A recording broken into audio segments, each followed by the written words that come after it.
Well, let's get more on this now with former Iranian diplomat Mehrdad Khonsar, who joins us now from London. Welcome back to the program, Mehrdad. Iran, as we know, has built a substantial presence in Syria since the civil war began in 2011. The US has a modest presence of around 900 troops in Syria. But tell us, what are Iran's aims in the country?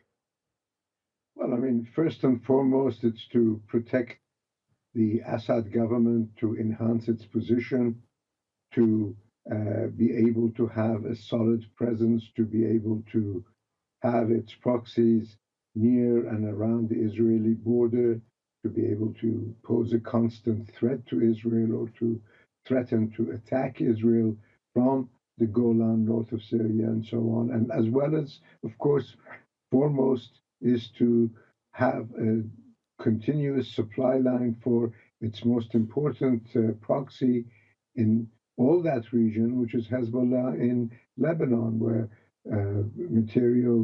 various material is flown into Damascus and shipped by land in order to keep the Hezbollah presence strong and threatening against its virtual or uh, potential enemies. Yes, we also know that the 2015 nuclear deal, or the revival of that agreement, is hanging in the balance right now. We understand that Tehran is currently looking at the proposal that's been put forward by the US. What impact will these hostilities between the US and Iran in Syria have on the potential revival of this deal?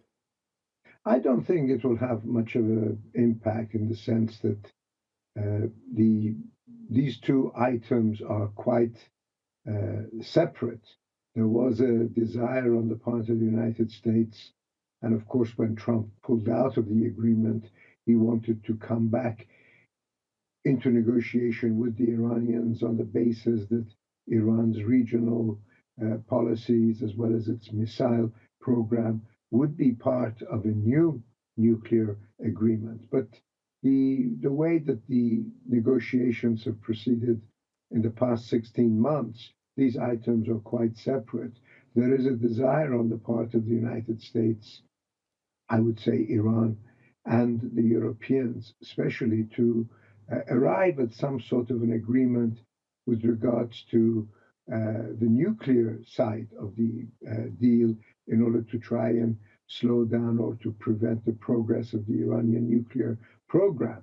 But this has no bearings on what Iran does in the region or what it doesn't do or how it uh, sort of enhances its missile program in the future. These issues are quite apart. And what the Iranians have had hinted originally when negotiations started, going back to the time when President Biden first took over, was that if we arrive at some sort of an agreement over the nuclear issue, then it may be possible for us to talk about other things without being too specific. But that has not yet arrived, though the implementation of some kind of an agreement seems very likely at this stage.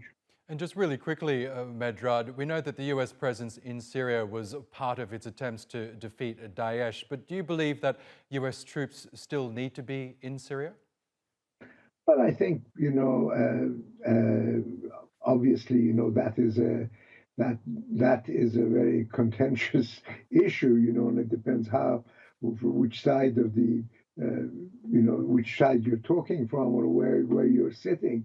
Obviously, the presence of 900 people doesn't make an awful amount of difference in terms of what they can do, and U.S. over the horizon presence could very much. I mean, these operations that you mentioned in your program, they can be done from any aircraft carrier in the region, without having U.S. troops in Syria. But having the U.S. troops in Syria obviously acts as a deterrent to Iran and it prohibits Iran from wanting to enhance its own presence within Syria beyond certain levels. I mean, it may have some kind of an effect on that, but overall, it's the presence of the 900 man is like the proverbial man. It's too heavy to do any light work and too light Yes. to do any heavy work. So that's the way